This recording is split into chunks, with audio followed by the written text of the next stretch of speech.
BJP കോൺഗ്രസിന്റെ പ്രധാനപ്പെട്ട 3 നേതാക്കന്മാരെ കൈകാര്യം ചെയ്ത രീതി നോക്കുക.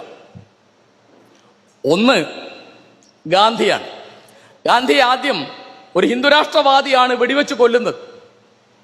അപ്പോൾ മനസ്സിലായി വെടിവെച്ച് കൊന്നാൽ മരിക്കുന്ന സാധനമല്ല ഗാന്ധി.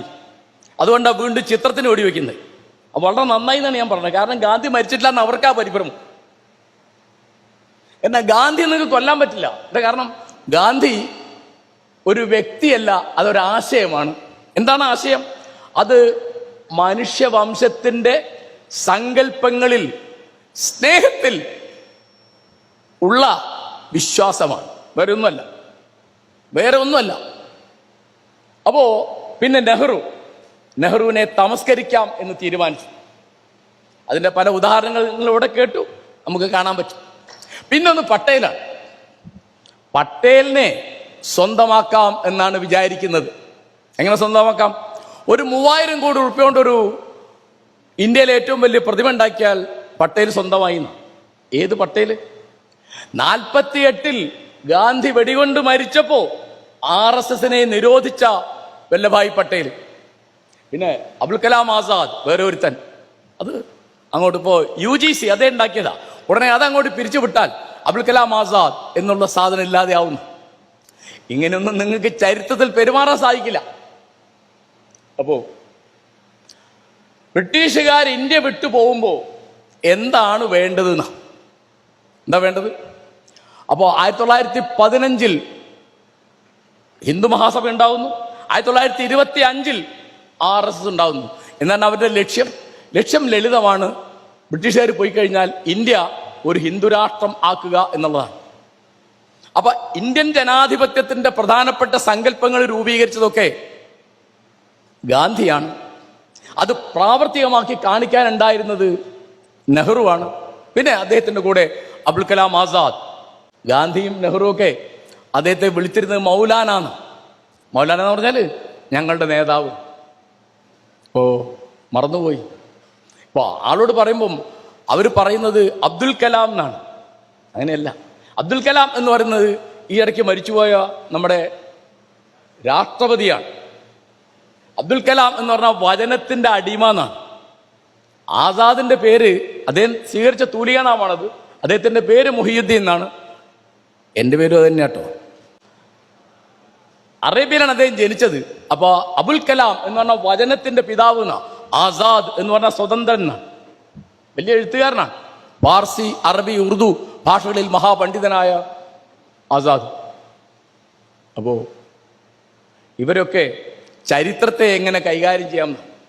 അബുൽ കലാം ആസാദ് വലിയ മതവിശ്വാസിയായിരുന്നു. അവരുടെ കൂടെ ഉണ്ടായിരുന്ന ഖാൻ അബ്ദുൽ ഗാഫർ ഖാൻ വലിയ മതവിശ്വാസിയായിരുന്നു. നെഹ്റു ആണെങ്കിൽ ദൈവവും മതവും ഒന്നും ഇല്ലാത്ത ഒരാളാണ്. ദൈവം ഇല്ല എന്നല്ല നെഹ്റു പറയുന്നത്, എനിക്കത് അറിഞ്ഞുകൂടാന്നാ. നെഹ്റു ഒരു അജ്ഞേയതാവാദിയാണ്, ഒരു സന്ദേഹവാദിയാണ്. ഇംഗ്ലീഷിൽ പറയും അഗ്നോസ്റ്റിക് എന്ന്. മനുഷ്യവംശം 3 തരത്തിലാണ്.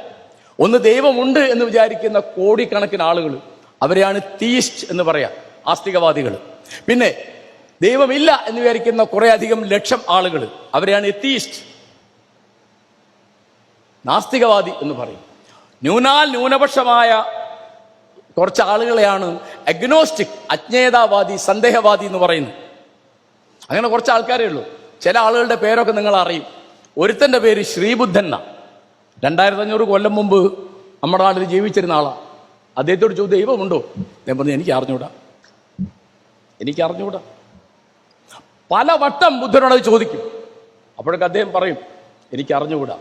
പിന്നെ നിങ്ങൾ ഈ പറയുന്ന തരത്തിലൊരു ദൈവം, സർവജ്ഞനും സർവവ്യാപിയും സർവശക്തനുമായ ഒരു ദൈവം ഉണ്ടെങ്കിൽ അത് എൻ്റെ ഈ പരിമിതമായ തലയിൽ കൊള്ളൂല. അതുകൊണ്ട് ഞാൻ അതിനെപ്പറ്റി ആലോചിക്കുന്നില്ല. അദ്ദേഹം പറഞ്ഞത് കേട്ടോ, അത് ഗംഭീരമായൊരു വാക്യമാണ്. ദൈവത്തിന്റെ നിഗൂഢതയെ പറ്റിയല്ല എൻ്റെ ആധി മനുഷ്യന്റെ ദുരിതങ്ങളെ പറ്റിയാണ്. I am not worried about the mystery of God, I am worried about the miseries of man. ഈ കൂട്ടത്തിൽ വരുന്ന ഒരുത്തനാ നെഹ്റു. 20-ാം നൂറ്റാണ്ടിലെ പ്രധാനപ്പെട്ട ഒരു തത്വചിന്താ പണ്ഡിതൻ ബർട്രൻഡ് റസ്സൽ ഈ വിഭാഗത്തിൽപ്പെടുന്നതാണ്. അങ്ങനെ കുറച്ച് ആളുകളുണ്ടാവും.